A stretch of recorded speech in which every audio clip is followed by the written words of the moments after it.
आज फिर से हम एक ऐसा क्वेश्चन लेकर आए हैं जिसको सॉल्व करने के क्रम में हम लोग को काफ़ी कुछ इंटरेस्टिंग सीखने को मिलेगा। वैसे भी यदि हम कोई क्वेश्चन लेकर आते हैं ना, तो उसका मेन जो टारगेट होता है वो ये नहीं है कि इस क्वेश्चन को सॉल्व कर देना है। मेन टारगेट ये रहता है कि इस क्वेश्चन को बनाने के क्रम में, ड्यूरेशन में हम लोग क्या कुछ ऐसा सीख सकते हैं जिससे कुछ नॉलेज आए, हमें कुछ कंसेप्ट क्लियर हो, ताकि मैथमेटिक्स के उसी चैप्टर में या दूसरे पूरे होल मैथमेटिक्स में ना वो कंसेप्ट हम लोग को काम दे। ठीक है ना। जो जानते हैं, ये सिंपल इंटरेस्ट का क्वेश्चन है, जो जानते हैं वो देखें, उनको कम से कम इतना होगा कि रिवाइज हो जाएगा, और जो नहीं जानते हैं वो तो कुछ सीख ही लेंगे, इससे कुछ लॉस नहीं है उनको। ठीक है ना। देखो क्वेश्चन क्या कहता है कि what will be the simple interest on ₹1200 1200 पे एट द रेट ऑफ 2 पैसे पर रुपी पर मंथ फॉर 2 मंथ्स। इसमें ऑप्शन भी दिया हुआ है 48, 96, 68, 72 रुपीज़। पूछ रहा है, कह रहा है पहले कि रेट दिया हुआ है कि 2 पैसे पर रुपी पर मंथ, 2 पैसा प्रति रुपये प्रति मंथ प्रति महीने की दर से 1200 रुपये का साधारण ब्याज 2 महीने के लिए कितना होगा। ठीक है, ये ऑब्जेक्टिव क्वेश्चन है क्योंकि इसमें आंसर दिए, ये ऑप्शंस दिए हुए हैं हमारे पास। ऑब्जेक्टिव है तो ऑब्वियस तुम्हें बनाने की ज़रूरत नहीं है। तो यदि तुम इसको सिंपली कैसे 15 सेकंड में बिना किसी फार्मूले को, इस क्वेश्चन को बनाने के पीछे हम लोग एक और चीज़ इंप्लीमेंट करेंगे, हम लोग कोई फार्मूला यूज़ नहीं करेंगे इसमें। देखो कि ये कैसे 15 सेकंड में बन के निकल जाएगा। हम लोग जनरली ऐसे क्वेश्चन में क्या करते हैं ना, जहाँ पर रुपए की बात चल रही है, अमाउंट दिया हुआ है, तो देखो अमाउंट का इसमें 2 यूनिट यूज़ किए हुए हैं। एक जगह जो ये 1200 है, 1200 ये रुपीज़ में दिया हुआ है, और रेट में जो है ये 2, ये पैसे में दिया हुआ है। जनरली हम लोग क्या करते हैं ना कि सेम यूनिट कर देते हैं, रुपीज़ को या तो पैसे में कन्वर्ट कर दिया, या तो पैसे को रुपीज़ में कन्वर्ट कर दिया। लेकिन यदि बिना कन्वर्ट किए हम लोग इसको सॉल्व करते हैं तो क्या आंसर आएगा हमारे पास। देखो उसमें क्या होता है, ये दिए हुए हैं कि 1 रुपीज़ पे 1 मंथ में 2 पैसा इंटरेस्ट बनता है। ये दिए हुए हैं ना, ये अमाउंट हो गया, ये टेनर टाइम हो गया, और ये सिंपल इंटरेस्ट है। ठीक है, यही दिया हुआ है कि 1 रुपये पे 1 महीने में 2 पैसा इंटरेस्ट बनता है। हमें निकालना क्या है कि 1200 रुपये पर 2 महीने में कितना इंटरेस्ट बन जाएगा। तो 1 रुपये पर ही 2 महीने में कितना इंटरेस्ट बनेगा, 2 पैसा इंटू 2। ठीक है ना। 1 महीने में जितना बन रहा है 2 महीने में ऑब्वियस उससे ज़्यादा बनेगा। ज़्यादा के लिए यूनिटी मेथड में हम लोग के पास 2 ही ऑप्शन होता है, डिवाइड करना या मल्टीप्लाई करना। तो ज़्यादा के लिए मल्टीप्लाई करेंगे, हमने 2 से इधर मल्टीप्लाई कर दिया। अब है हमारे पास 1200, तो 1200 पर 2 महीने में कितना बनेगा, 2 पैसा इंटू 2 इंटू 1200। ठीक है, यही हो गया ना। मल्टीप्लाई करो सबको, 2 इंटू 2 4 में 12 से मल्टीप्लाई करोगे तो 4800 क्या पैसा, यही आ गया। रुपीज़ में कन्वर्ट कर देंगे ना, क्योंकि आंसर तो रुपीज़ में ही दिया हुआ है, तो रुपीज़ में कन्वर्ट करेंगे, कितना हो गया, 4800 को 100 से डिवाइड कर दो, रुपीज़ 48। यही, चूँकि हम बोल रहे हैं तो हो सकता है कि आधा मिनट लग गया होगा बनाने में, तुम यदि बनाओगे तो ये 15 सेकंड में ही बन जाएगा। यही इसका आंसर आएगा, कितना, 48। ए ऑप्शन है, इसका आंसर आ गया। यदि ऑब्जेक्टिव में है तो तुम रफ में इतना बना के निकल सकते हो, बिना किसी शॉर्टकट का, बिना किसी ट्रिक का। कोई टाइम नहीं लगा, सही में बनाना तुम देखना 15 सेकंड में बन ही जाएगा, उससे ज़्यादा टाइम नहीं लगेगा। बिना फार्मूला यूज़ किए हुए और बिना कोई ट्रिक और शॉर्टकट लगाए हुए हम लोगों ने इसको सॉल्व कर दिया। लेकिन यदि कहीं सब्जेक्टिव में है, डिस्क्रिप्टिव में है, तो इस तरह से बना के निकलेंगे नहीं।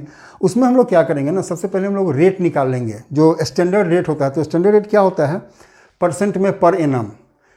10% पर एनम का मतलब क्या हो गया, ₹10 सिंपल इंटरेस्ट है पर 100 रुपीज़ पर ईयर। इसी स्टैंडर्ड रेट में यदि हम लोग को इसका रेट ऑफ इंटरेस्ट मिल जाए तो हम लोग 1200 पर कैलकुलेट कर लेंगे कि 2 महीने में कितना बनेगा। वो कैसे निकलेगा रेट, सो देखो हम लोग उसको भी यूनिटी मेथड लगा के ही निकाल देंगे। 1 रुपये पे 1 महीने में कितना बन रहा है, 2 पैसा। हम लोग एक काम करेंगे कि जो पैसा है ना उसको हम लोग रुपीज़ में कन्वर्ट कर देते हैं। 2 पैसा रुपीज़ में कितना हो जाएगा, 0.02। ठीक है ना, यही होता है। यहाँ पर भी ये अमाउंट है, ये टेनर है, और ये इंटरेस्ट है। फाइन। अब हमें क्या निकालना है ना कि 100 रुपये पे 12 महीने में कितना बनेगा, 1 साल मतलब 12 महीने में। यही हम लोगों का रेट जो है सो स्टैंडर्ड रेट दे देगा।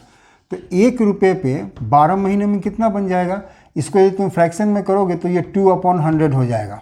ठीक है ना, ये जो 0.02 रुपीज़ है ये इतना हो गया। 12 महीने में कितना बनेगा, तो 12 से मल्टीप्लाई कर दो। अब है कि 100 रुपये पर 12 महीने में कितना बनेगा, तो जो ये है ये तो पहले से रहेगा ही, इंटू 12, ये भी उधर जाके मल्टीप्लाई हो जाएगा। फाइन, इस 100 से ये 100 कट गया, हमारे पास आ गया 2 इंटू 12 24। 24 क्या रहेगा, ये हमने पर 100 पर ईयर निकाला है, ये इसलिए परसेंट में हो जाता है। ठीक है ना, क्योंकि ये जो 24 डेराइव्ड है ये पर 100 है, पर सेंचुरी, परसेंट, इसलिए ये 24% हम लोग लिख सकते हैं। अब हमारे पास क्या है ना कि रेट ऑफ इंटरेस्ट दिया हुआ है, तो 1200 का सिंपली निकाल सकते हैं, फार्मूला नहीं लगाएंगे हम लोग, सीधा निकालेंगे इसको यूनिटरी मेथड से। कैसे?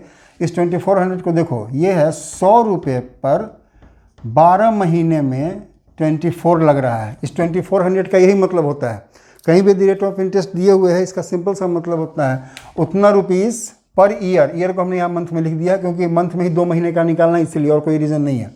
24 रुपीज़ पर ईयर पर 12 मंथ्स पर 100 पे लग रहा है, और हमें निकालना क्या है कि 1200 पर 2 महीने में कितना लगेगा। अब देखो, यदि यही 100 रुपीज़ ही है और यदि तब 1 महीने में कितना लगेगा, 24 जितना भी लग रहा है ये 12 टाइम्स कम हो जाएगा। फाइन, अब इधर आओ, अब 1 रुपये पर ही 1 महीने में कितना लगेगा, 24 अपॉन ये और कम हो जाएगा, तो नीचे ही 100 से मल्टीप्लाई करेंगे, मतलब ओवरऑल को 100 से डिवाइड कर देंगे।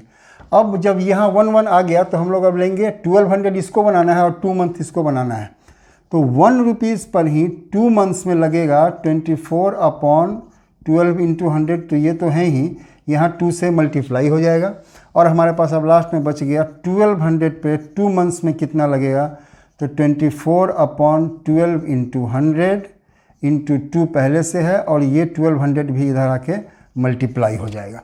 देखो, ये 0 से ये 0 गया, 12 से ये 1 टाइम्स यहाँ और ये 1 टाइम्स यहाँ, हमारे पास बच क्या गया 24 इंटू 2 रुपीज़ 48।